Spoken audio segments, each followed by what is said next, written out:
धर्मस्य सर्वधर्मस्वरूपिणे अवतारवरिष्ठाय रामकृष्णाय ते नमः। जननीं शारदां देवीं रामकृष्ण जगद्गुरुं पादपद्मे तव शिवा प्रणमामि।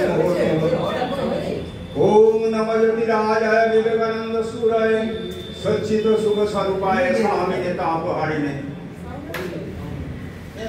माननीय सुधीबृंद नमस्कार।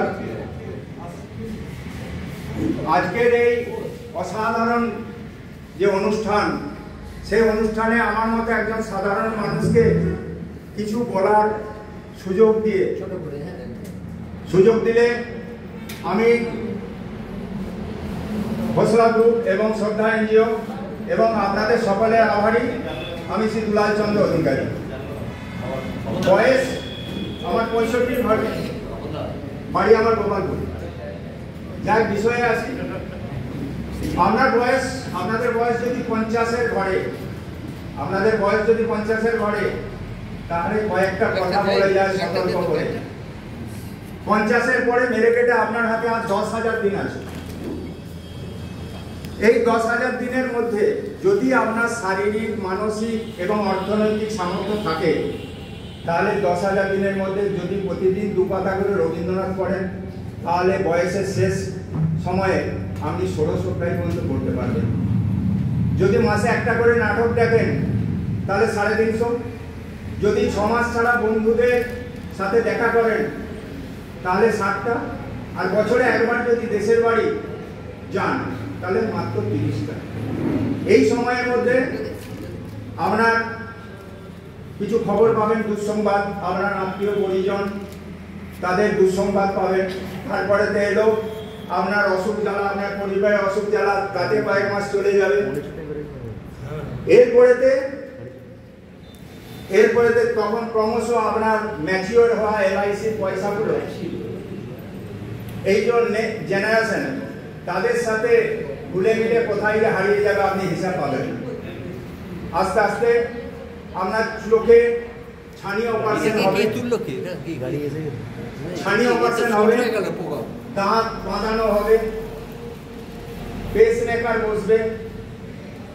আপনার প্রেমপত্রের থেকে ডাক্তারের প্রেসক্রিপশন গুলো আপনি সযত্নে রাখবেন। আপনার খাওয়ার পদের থেকে আপনার ওষুধের পদ বেশি হবে। তখন আপনি হাঁপিয়ে উঠে অসহায় হয়ে ওই নাট্যাচার্য গিরিশচন্দ্রের একটা গানের কলি মনে পড়বে, জুড়াইতে চাই কোথায় জুড়ায়, কথা হতে আসি কথা ভেসে যায়। আমাকে টায়ার্ড হতে দেয় না চাহিদার এই পাহাড়, আমাকে টায়ার্ড হতে দেয় না চাহিদার এই পাহাড়। বাড়ির মানুষ হতে দেয় না পুরো, আর উনি না করেন রিপেয়ার। তবুও আমরা কি বলুন তো, বুক চিতিয়ে বলি, আমরা কি বলি, আমরা আমাদের শহরে তো ভালোই তো আছি, কিন্তু এটা সত্যি নয়, বলতে হয় নিচে। এই প্রজন্মের সাথে আপনি যদি খাপ খাইয়ে চলতে না পারেন, তাহলে আপনার পরিস্থিতি কি হবে? ওই এক্সপায়ারি ডেটের ওষুধগুলো, শিশিগুলো যেমন ঘরের কোণে পড়ে থাকে, আপনিও পড়ে থাকবেন।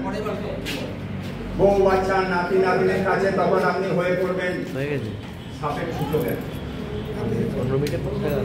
যদি আপনি এদের সাথে হারিয়ে গেছে সম্বন্ধ সময়ের ফেরে, হারিয়ে গেছে সেই দিন আলোর আধারে।